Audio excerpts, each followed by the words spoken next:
Ouvert mercredi 4 août 2021, c'est ce vendredi 6 août que s'est clôturée la plénière conjointe IDAK-IDAKI sous les thèmes gestion des revenus infranationaux du secteur minier en République démocratique du Congo, analyse critique des enjeux, défis et perspectives pour les développements locaux. Les gouverneurs intérimaires de la province du Lualaba qui avaient ouvert ces assises et participé activement à ces assises des 3 jours jusqu'à la clôture. Cet atelier organisé par les plateformes des discussions et dialogues inter-acteurs a connu 4 composantes, notamment la société civile, le gouvernement, les entreprises minières et les animateurs des entités territoriales décentralisées. Les participants sont particulièrement les personnalités venues des plusieurs provinces concernées par l'extraction minière à travers la République démocratique du Congo, à savoir les Haut-Katanga, le Lualaba, le Nord-Kivu, Sud-Kivu et l'Ituri, les Maniema et autres, représentés par leurs ministres provinciaux sectoriels. Il ressort de cet atelier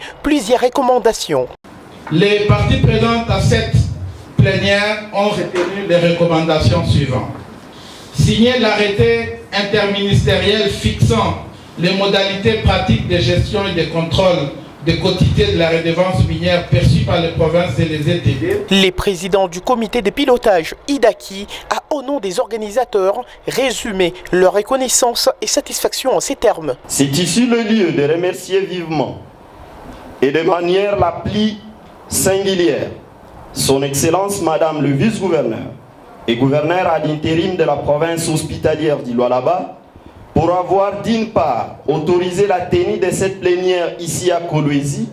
Fortes et riches en idées ont été ces assises, des discussions pédagogiques au sein desquelles l'autorité provinciale, Fifi Mosquasaini, a pris activement part et n'hésitait d'apporter quelques lumières sur différents sujets et idées à la grande satisfaction de l'assistance. David Kamoua Moussoubao, ministre des Mines et Finances du Nord-Kivu, a, au nom du collectif des ministres provinciaux présents, salué les leaderships incontournables dans la gestion de la res publica du gouverneur intérimaire Fifi Mosquasaini. À tout seigneur, tout honneur, c'est le gouverneur intérimaire Fifi Mosquasaini qui a, par des paroles fortifiantes, remercié l'organisation et promis son implication pour le respect et la véracité dans l'usage des fonds de la redevance minière à son niveau, avant de déclarer close ses assises. Au sortir de cette plénière, nous devons être de combattants sur la bonne gouvernance dans les secteurs miniers par la dénonciation de fraude et évasion, par le respect de codes miniers, par le respect de la chaîne des dépenses. Ainsi, tout ce qui a été dit dans cette plénière ne sera pas simple slogan. Mesdames et messieurs, la meilleure manière d'écouter, c'est appliquer. Mettons-nous donc à appliquer les résolutions consignées au rapport final.